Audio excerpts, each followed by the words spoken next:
My name is Charlotte Ashford. I'm 32 years old, and last Christmas, my parents booked a $45,000 family vacation for everyone except me. Instead of a plane ticket to Aspen, my mother left me a note on the kitchen counter. Water the plants, feed the dog, pick up our dry cleaning. I found that note next to the receipt. 4 ski passes, a 5-star suite, spa treatments, private lessons for my brother, $45,000 for a trip I wasn't invited to. That was the moment I stopped being their unpaid servant. I stopped watering, I stopped cleaning, and I started planning. 3 weeks later, at their New Year's brunch, 40 guests, champagne flowing, I handed them a document that made my mother collapse into her chair. Before I continue, please like and subscribe. But only if this story resonates with you. Tell me in the comments, where are you watching from right now? Now let me take you back to December 15th, the day I found that receipt.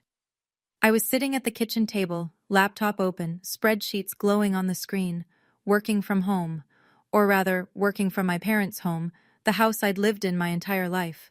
The basement, specifically. But we'll get to that. Mom walked in without knocking. She never knocked. She placed a piece of paper next to my laptop and tapped it twice with her manicured nail. We're leaving for Aspen tomorrow. Here's what needs to be done while we're gone. I looked at the list. Water the orchids, feed Molly, pick up dry cleaning, shovel snow if there's a storm, accept any packages. What time should I be ready tomorrow? I asked. She looked at me like I'd spoken another language. Ready, Charlotte? Someone needs to stay and watch the house. She smoothed her blouse. You know Tyler can't miss this. He's bringing Emma to meet the family. Tyler, my 28-year-old brother, the one who got his college tuition paid in full, $180,000, the one who got a BMW for his 21st birthday, the one whose Manhattan apartment rent, $3,200 a month, showed up on our parents' credit card statement every single month. I didn't go to college. Mom said it wasn't practical for girls, said I should learn something useful at home instead. So I learned to cook, to clean, to keep my mouth shut. Okay, I said, just like I always said. Mom nodded, already walking away. Oh, and the orchids need distilled water. Don't kill them like last time. She disappeared upstairs, and I sat there staring at that list. Something was different this time. I just didn't know what yet. That night, I sat on my bed in the basement. No windows. Just concrete walls painted a cheerful yellow that fooled no one. Molly lay beside me, her golden fur warm against my leg. She was 12 now, gray around her muzzle, slower on the stairs. She'd been my birthday present. The one good thing I got when I turned 20. I still had the registration papers somewhere, my name on the line, Charlotte Ashford, owner. Molly whined softly and pressed her head against my hand. I know, girl, I whispered. I know. My laptop pinged, an email notification. I almost ignored it, but something made me click. It was a forwarded message. Mom had sent it to Dad and accidentally CC'd me. The subject line read, FWD, booking confirmation, Aspen Mountain Resort. I opened it. 4 guests, December 18th through the 28th, and attached the receipt. $45,000, ski passes, the presidential suite, spa packages, private ski lessons for Tyler. I read the number 3 times, then I looked around my basement room. The secondhand mattress. The desk I'd found on the curb 6 years ago. The single lamp that flickered when the heat kicked on. I thought about Grandma. About the 5 years I spent taking care of her, feeding her, bathing her, sitting with her through the long nights when she couldn't sleep. All the way until the end. Mom had said, family doesn't pay family. But Tyler got $500 a week to help Dad with the yard work last summer. Molly nudged my hand again. I opened a new browser tab and typed 4 words, how to check credit report. Something had shifted inside me, and there was no going back. The free credit report took 3 minutes to generate. It took me 20 minutes to stop shaking. 3 credit cards, all in my name, all opened without my knowledge. The first one appeared when I was 19 years old, the exact year Mom convinced me to stay home instead of applying to college. Total balance across all 3 cards, $67,000. I scrolled through the charges. Furniture from Pottery Barn, first-class flights to Miami, shopping sprees at Nordstrom and Neiman Marcus. The billing address for all 3 cards? My parents' house. This house. But I'd never seen a single statement. My hands trembled as I kept scrolling. I thought about every job application that had been rejected, every apartment I'd tried to rent, the confused looks from landlords, the apologetic emails. Unfortunately, your credit score doesn't meet our requirements. I thought I was unlucky. I thought something was wrong with me. But it wasn't me at all. They'd taken my name, my social security number, my future, and they'd used it to furnish their living room and take tropical vacations. Molly pressed closer, sensing my distress. I buried my fingers in her fur and focused on breathing. In, out, in, out. The rage came slowly. Not hot and explosive, cold, quiet, the kind that settles into your bones and stays. For 13 years I'd been trapped in this basement. Trapped by a credit score I didn't destroy. Trapped by parents who smiled at me over dinner while they buried me in debt I knew nothing about. I closed the credit report. I opened LinkedIn. And I searched for a name I hadn't spoken in 8 years. Diane Okonkwo, my old college friend, the one who became a lawyer. I didn't sleep that night. Instead, I made a list. The accountant in me needed to see it all laid out in black and white. If I stay silent. 1. I live in this basement until my parents die. Maybe longer. 2. My credit score never recovers. I never get my own apartment, my own car loan, my own anything. 3. When Mom and Dad get old, I'll be expected to take care of them, just like I took care of Grandma. No salary, no breaks, no thank you. 4. Molly is 12. She won't live forever. And when she's gone, I'll have nothing left that's truly mine. I stared at that list until my eyes burned. Then I looked at my phone. At the LinkedIn connection request I'd sent to Diane at 2 a.m, the green dot next to her name appeared. Online. 3 dots. She was typing. My heart pounded. Her message appeared. Charlotte? Oh my God, it's been forever. I was just thinking about you last month. How are you? I typed back. I need legal advice. It's about my parents. Can we meet? The 3 dots again. A pause. Then. Tomorrow. Coffee. 10 a.m. I'll send you the address. And Charlotte, whatever it is, we'll figure it out. Molly lifted her head and looked at me.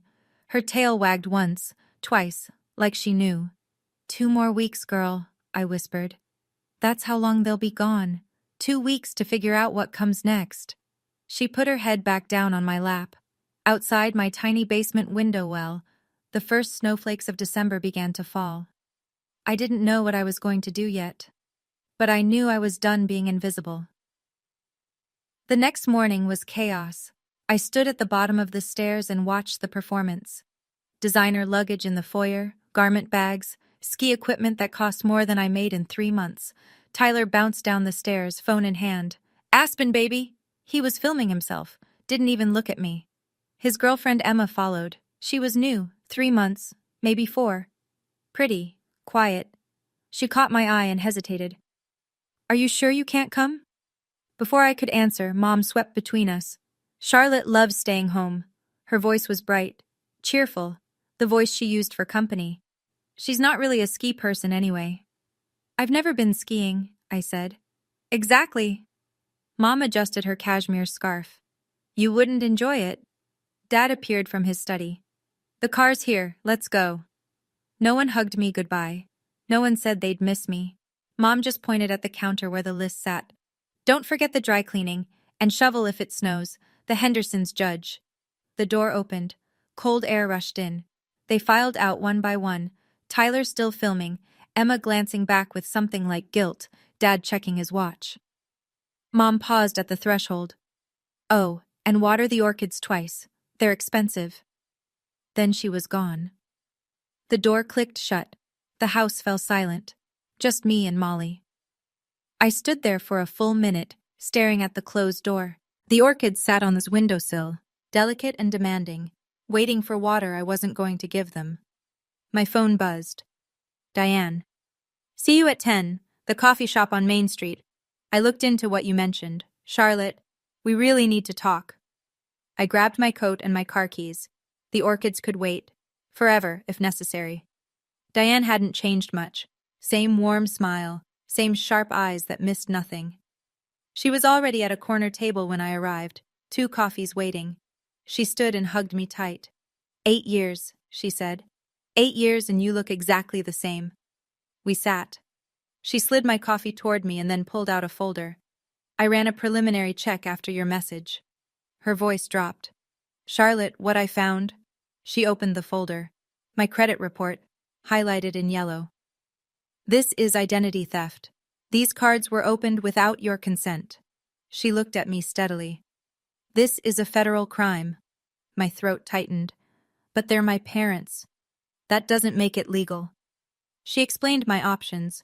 I could file a police report, press charges, sue for damages, but I shook my head. I don't want them in prison. I wrapped my hands around the warm cup. I just want them to see me, to acknowledge what they've done. Diane studied me for a long moment. Then we do this differently. She pulled out a legal pad. You told me you took care of your grandmother for 5 years. Full-time care, right? Did your mother ever put anything in writing about compensating you? I thought back. The endless nights, the bedpans, the medications, Mom promising it would all be worth it. There's an email, I said slowly. She said she'd make it up to me when Grandma got better.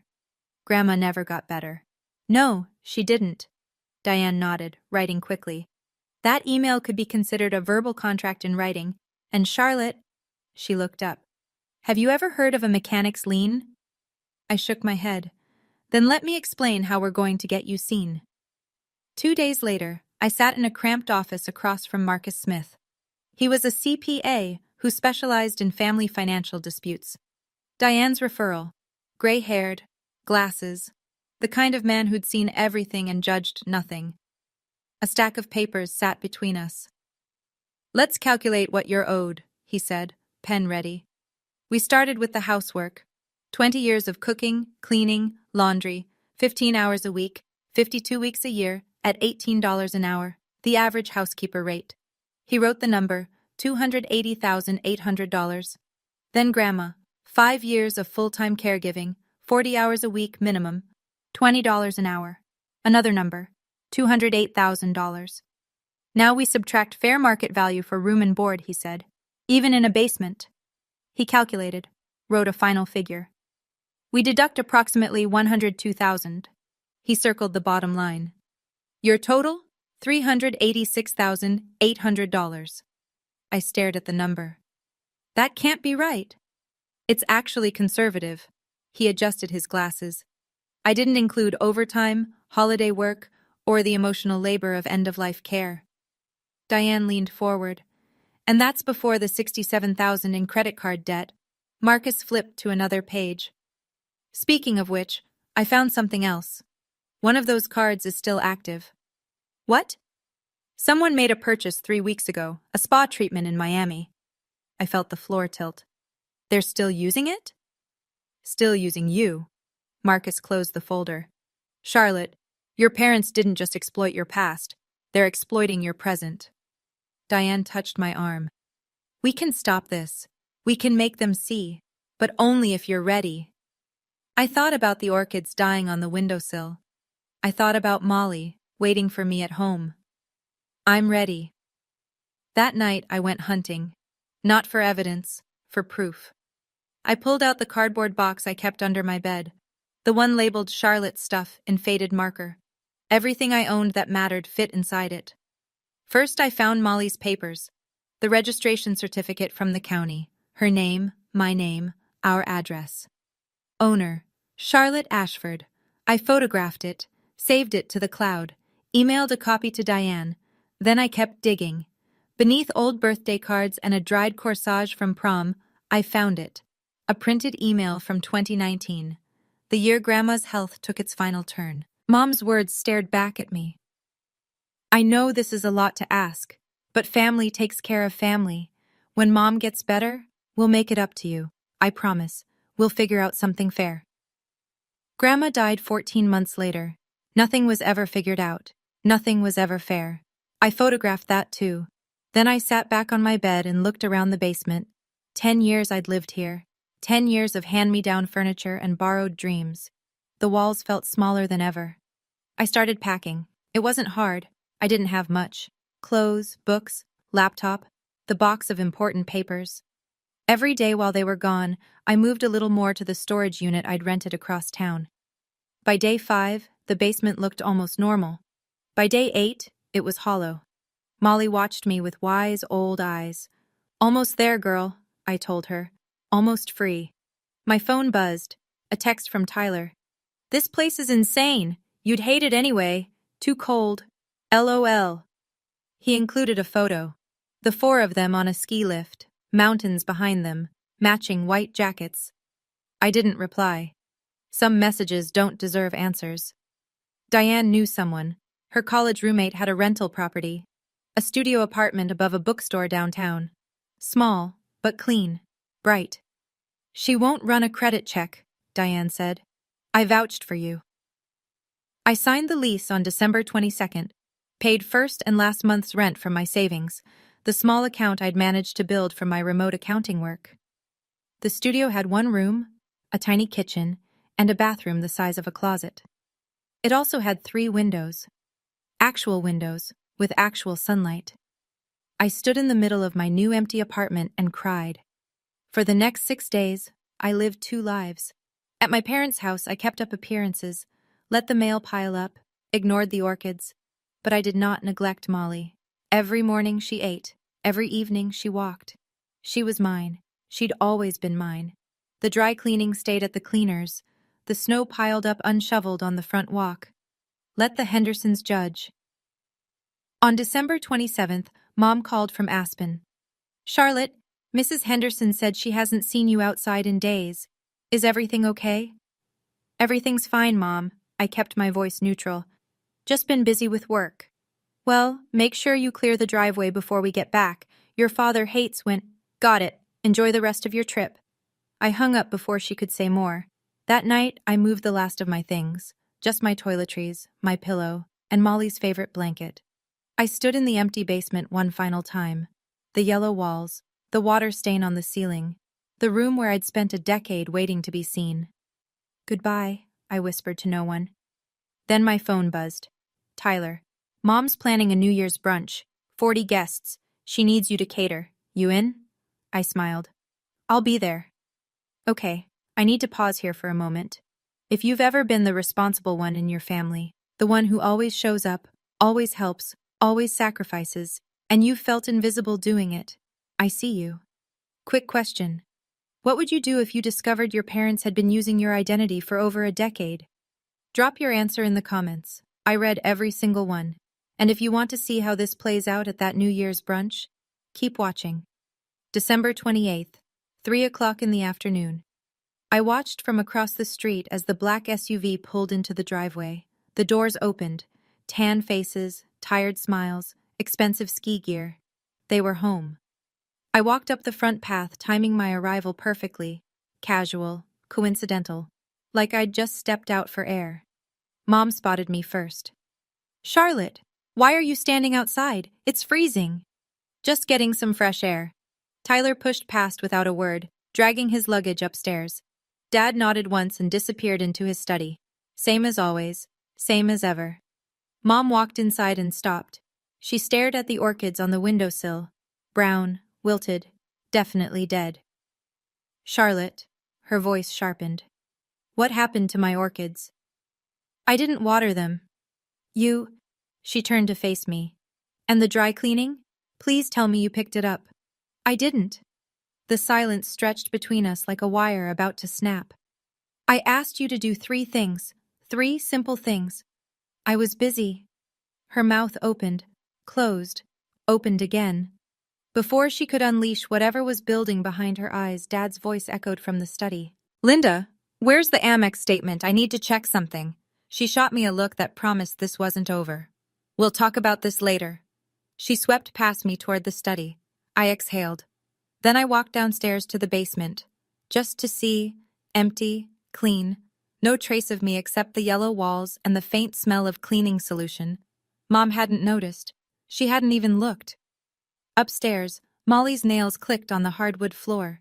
She found me at the basement door and pressed her head against my leg.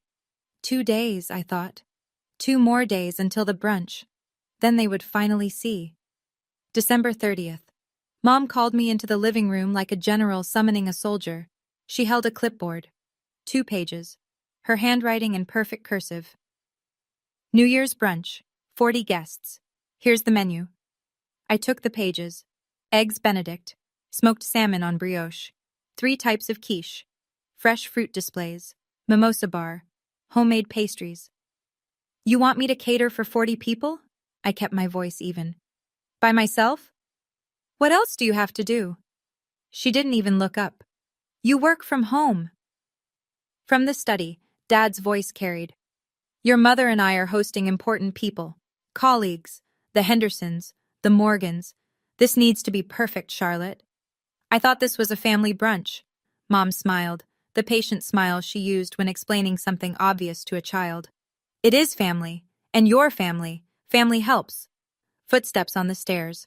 Tyler appeared, phone in hand. Hey, Mom, can Charlotte make those little quiche things? Emma loves those. Mom brightened. Of course, sweetie. She turned to me. Add mini quiches to the list. The spinach ones. And maybe those bacon-wrapped dates? Tyler was already walking away. Those were good last time. Charlotte, write that down. I stood there holding the clipboard. 2 pages of demands, 40 people to feed, a kitchen to run single-handedly. What time do you need everything ready?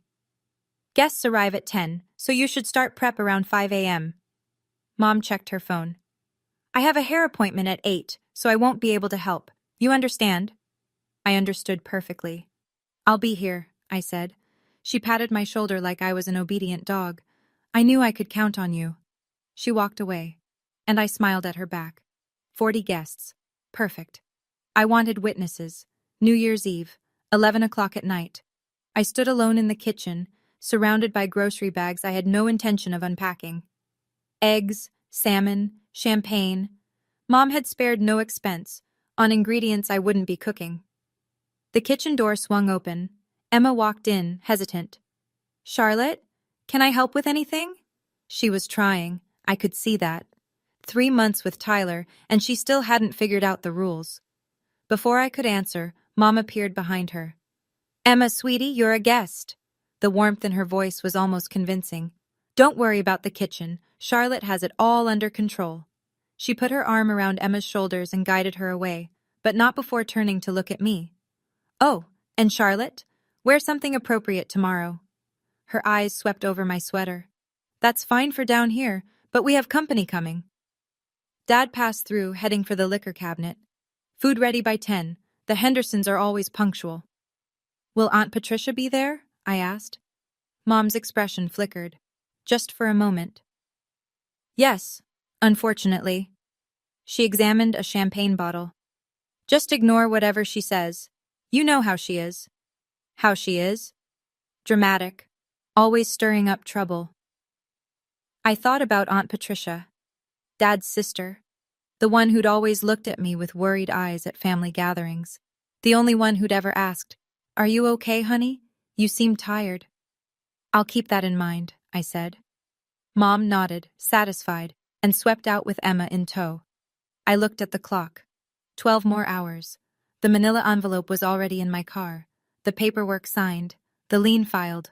All that remained was the delivery. I turned off the kitchen light and went to spend one last night in my new apartment.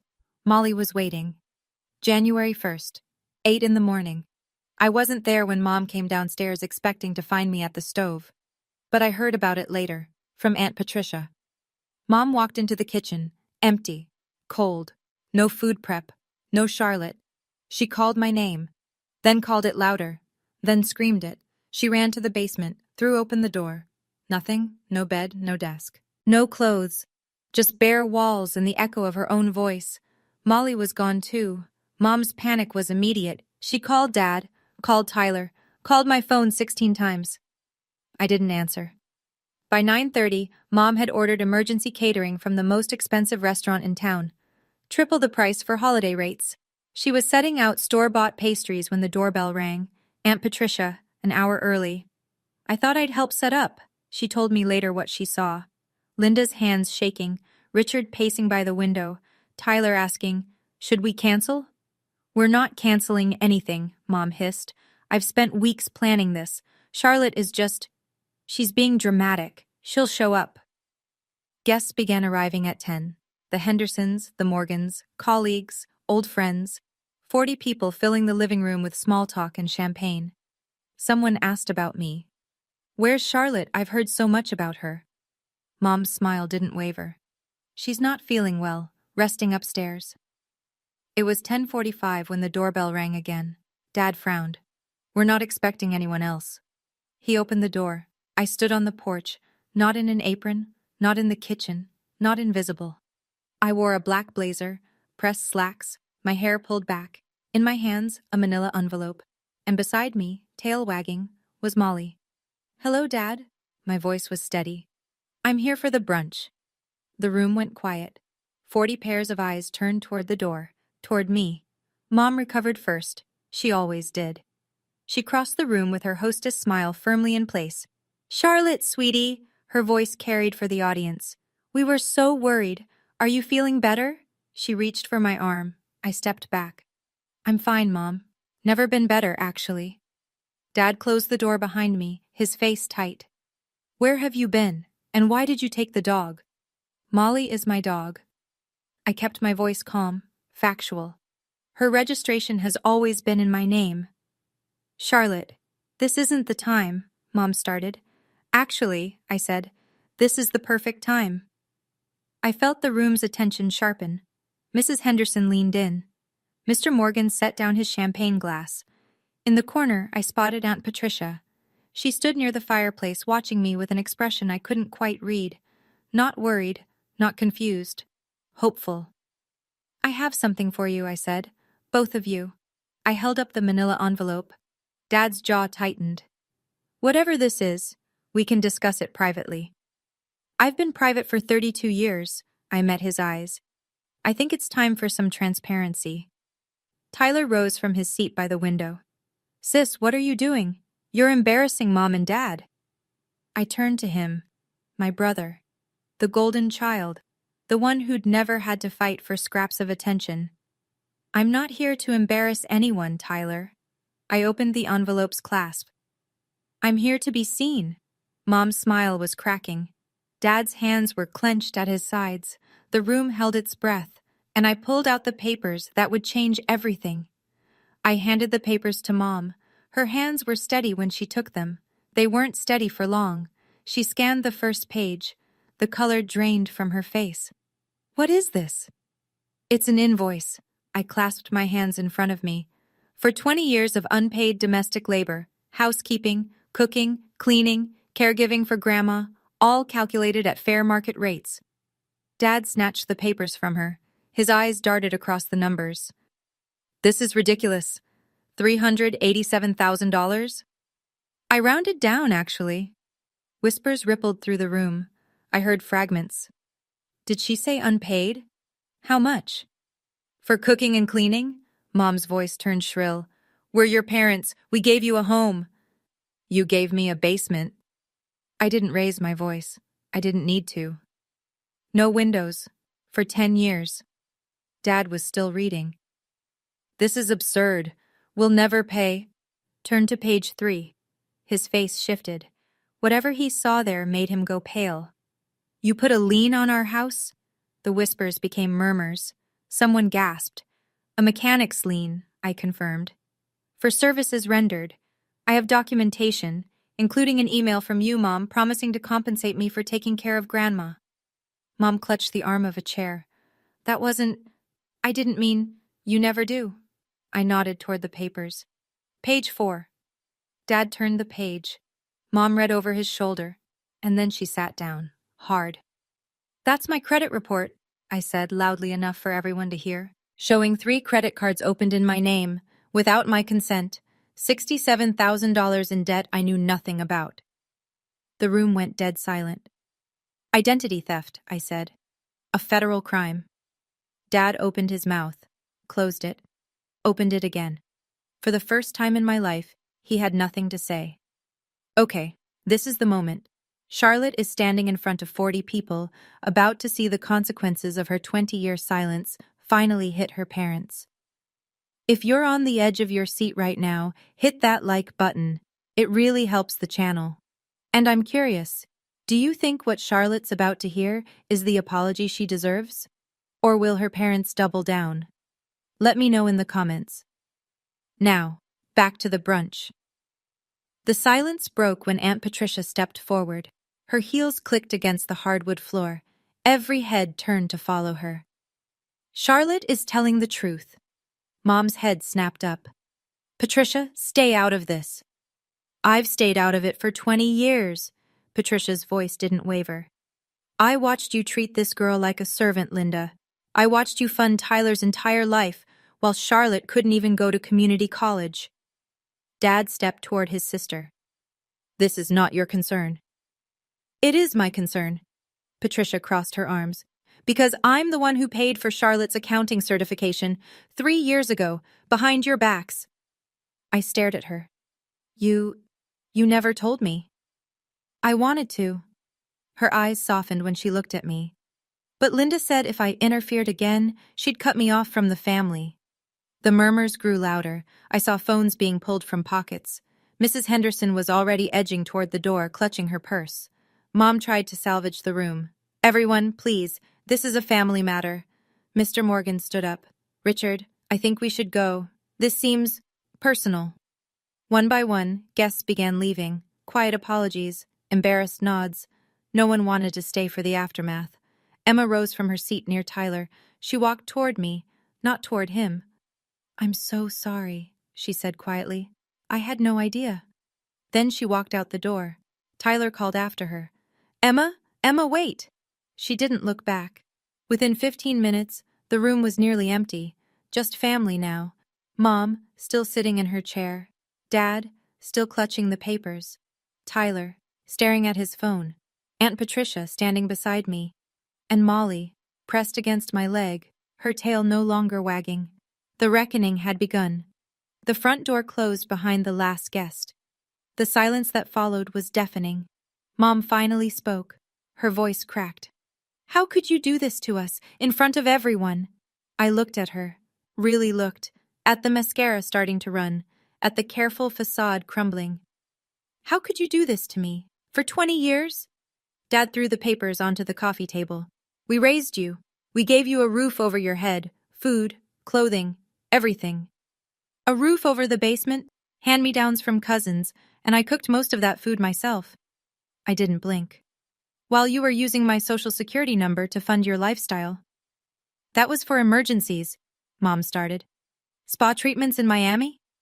I cut her off. That was 3 weeks ago, while you were in Aspen. She flinched. Tyler finally looked up from his phone. I didn't know about the credit cards, I swear. I believe you. I turned to him. But you knew about everything else.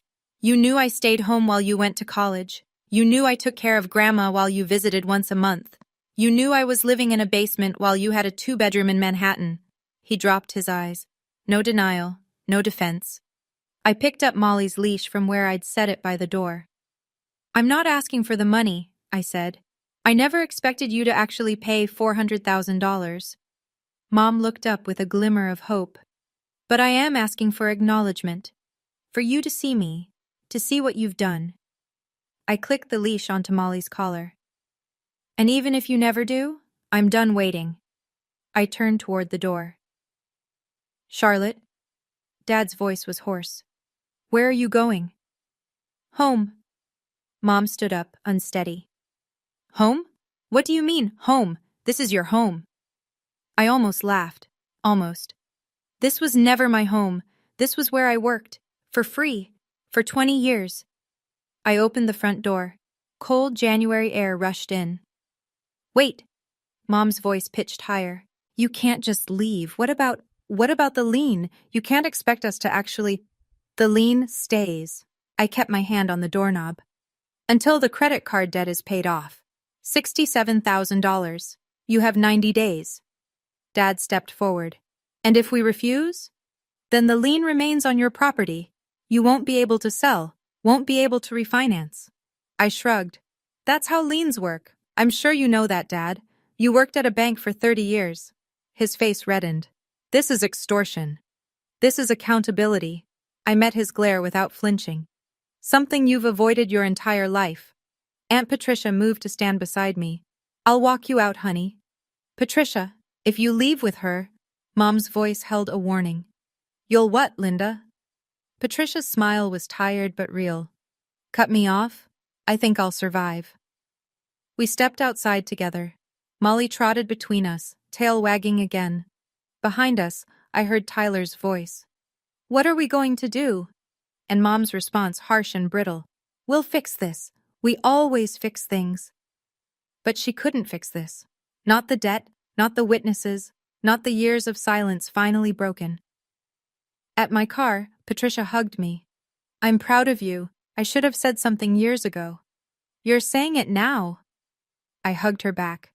That's what matters. I loaded Molly into the back seat, started the engine, and drove toward my apartment with windows, toward the rest of my life. 1 week later.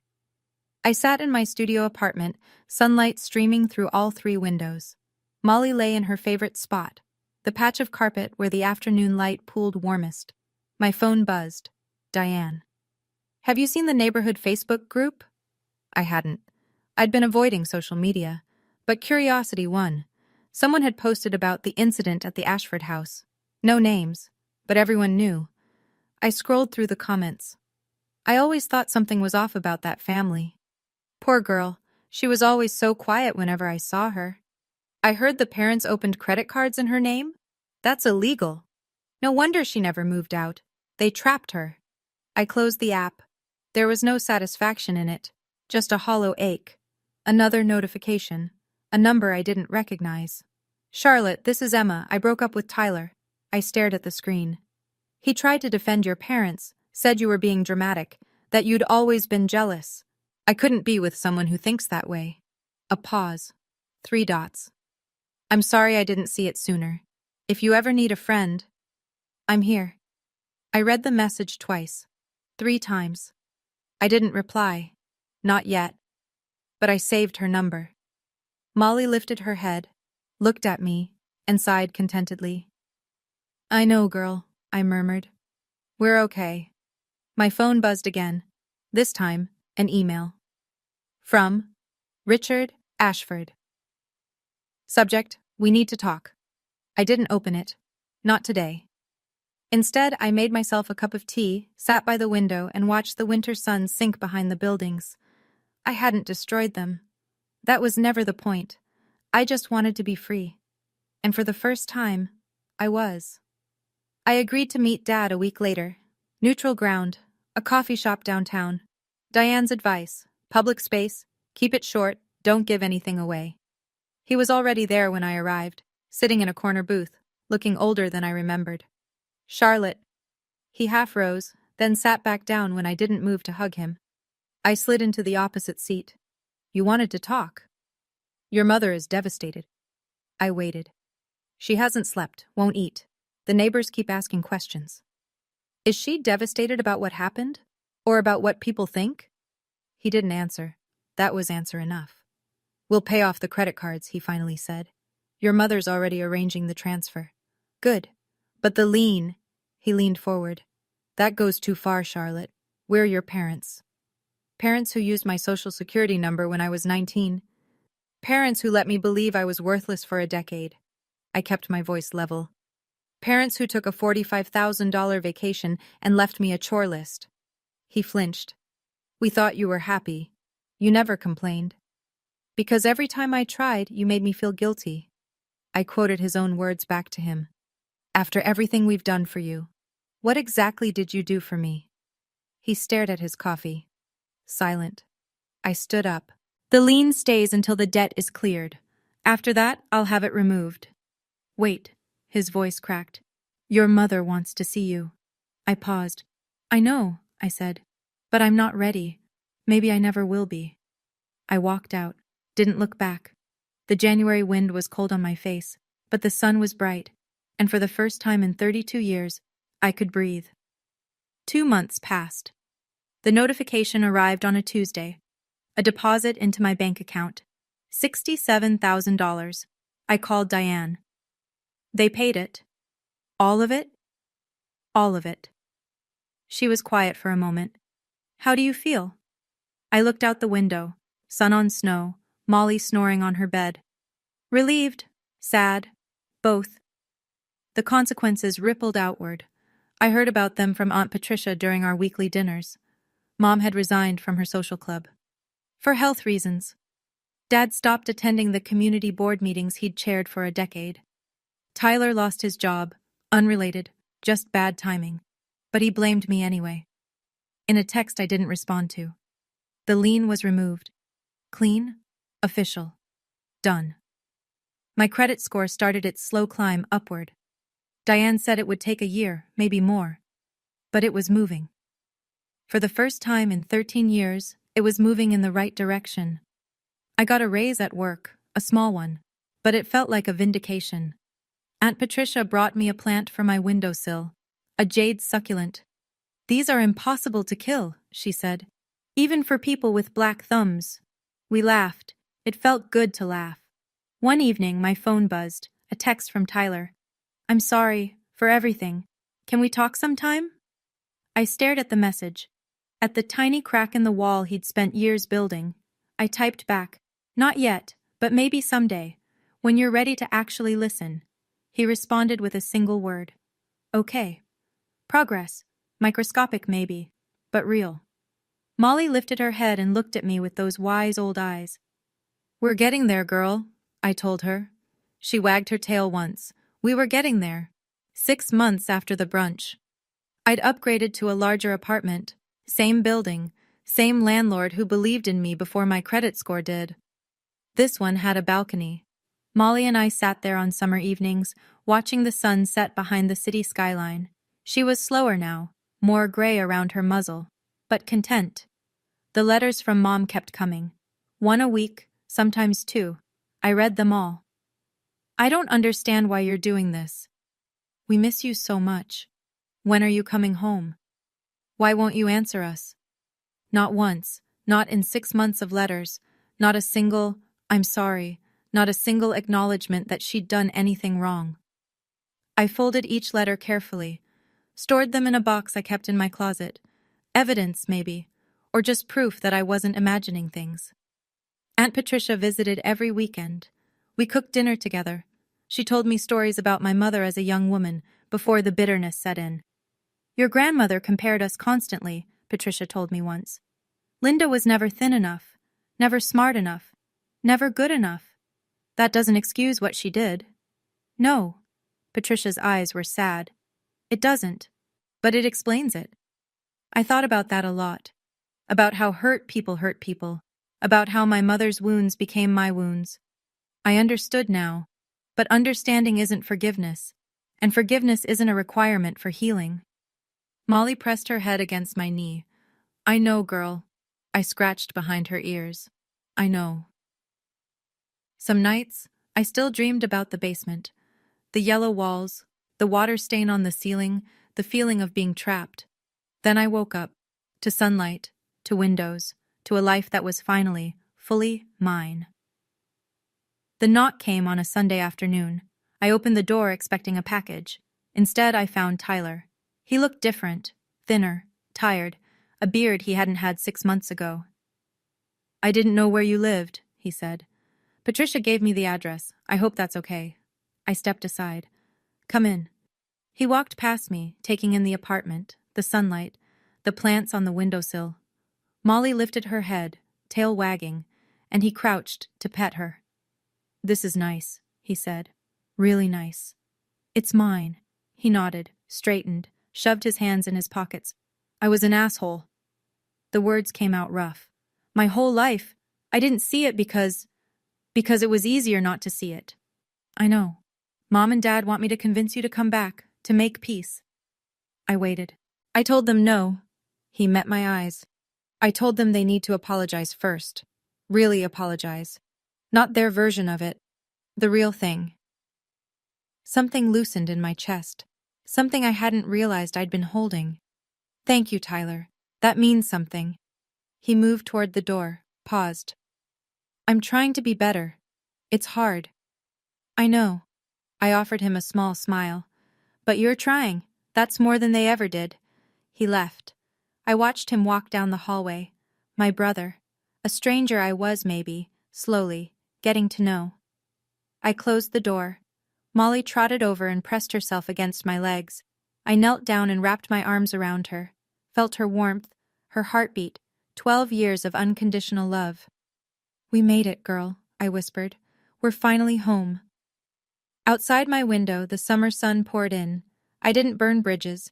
I just stopped building them for people who never met me halfway. If you've made it this far, thank you. Truly. Here are a few things I learned from my experience. 1. Your labor has value. Don't let anyone, not even family, make you feel guilty for expecting recognition. 2. Setting boundaries isn't selfish. It's survival.